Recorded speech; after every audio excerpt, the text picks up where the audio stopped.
ما سکولاریسم میگیم به معنای جدایی دین از دولت. در معنای چیش؟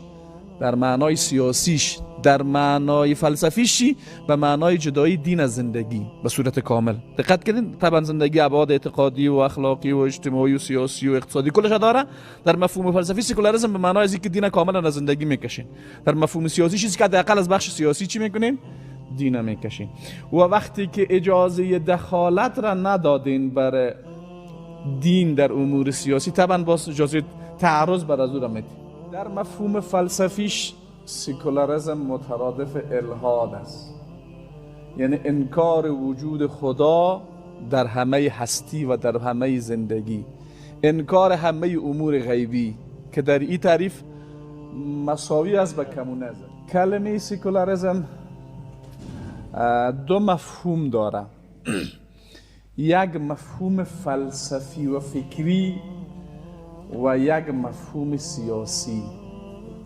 معنای گپ چیست؟ یعنی ما وقتی یک کلمه را به کار میبریم باید مفهوم از او را از لحاظ کاربرد خود ما و از لحاظ کاربرد جانب مقابل باید بفهمیم.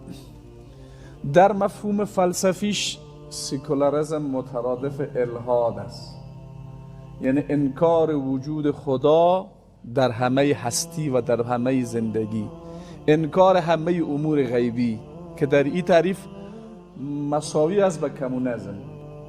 دقت کردین؟ یعنی از لحاظ فلسفی اگر یک نفر سکولار باشه معنای گپش است که هیچ امری از امور غیبی را قبول نداره، وجود خدا را اصلا در هستی انکار میکنه.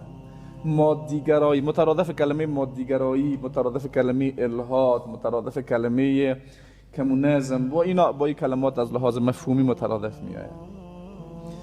و از لحاظ سیاسی بعد معنای سکولاریسم به معنای عدم دخالت دین در امور سیاسی. دقت کردین؟ این دو تفاوت باید مد نظر داشته باشین. گاهی وقتا یک نفر کلمه سکولاریسم به کار میبره به مفهوم فلسفیش، با این مفهوم مثلا وجود خدا را در هیچ بخشی قبول نداره. اما کلمه سکولاریسم به مفهوم سیاسیش به معنای است که یک نفر ممکن وجود خدا را قبول داشته باشه، ممکن قبول نداشته باشه، خب حق دخالت امور دینی در امور سیاسی را نمیده. دقت کردین؟ حاله بستر اصلی ای فلسفه و این نظام طبعا غرب است و به همین خاطر هست ما میبینیم در جوامع غربی که اونها نظام های سکولار دارن به صراحت تام برای مردم آزادی مطلق قائلن.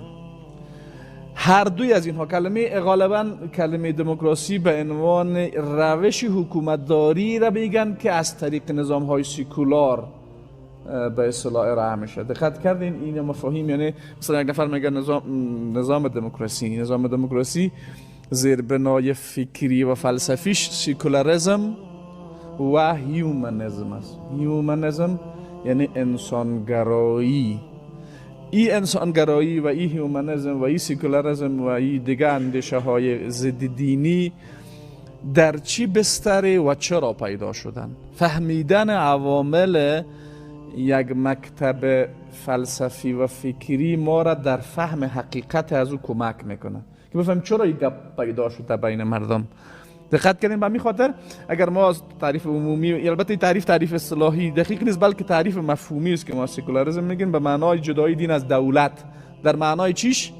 در معنای سیاسیش. در معنای فلسفیش به معنای جدایی دین از زندگی به صورت کامل. دقت کردین؟ طبعا زندگی ابعاد اعتقادی و اخلاقی و اجتماعی و سیاسی و اقتصادی کلش داره. در مفهوم فلسفی سکولاریسم به معنای از اینکه دین کاملا از زندگی میکشین.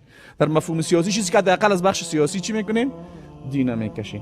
و وقتی که اجازه دخالت را ندادین برای دین در امور سیاسی، طبعا باز اجازه تعرض بر از او را میدین. دقت کردین؟ به همین خاطر شما ببینین یکی از افتخارات غربی ها است که وقتی مردم در جوامع از اونها بر علیه ارزش های و مقدسات دینی اهانت میکنه، دفاع از تعرض به مقدسات را به عنوان یک ارزش سکولار دفاع میکنن. متوجه شدین؟ مثلا وقتی چند وقت پیش در فرانسه علیه رسول الله صلی الله علیه و سلم اهانت شد، نخست وزیر فرانسه از همین موقف دفاع کرد. به چی نام؟ چرا؟ میگه اینا ارزش هایی است که این نظام به او استوار هست، ارزش های فکری است. امی که یک نفر اجازه داشته باشه عقیده و فکر خدا ولو بر علیه هر کس باشه به کار ببره. امی میگه ارزش سکولار هست.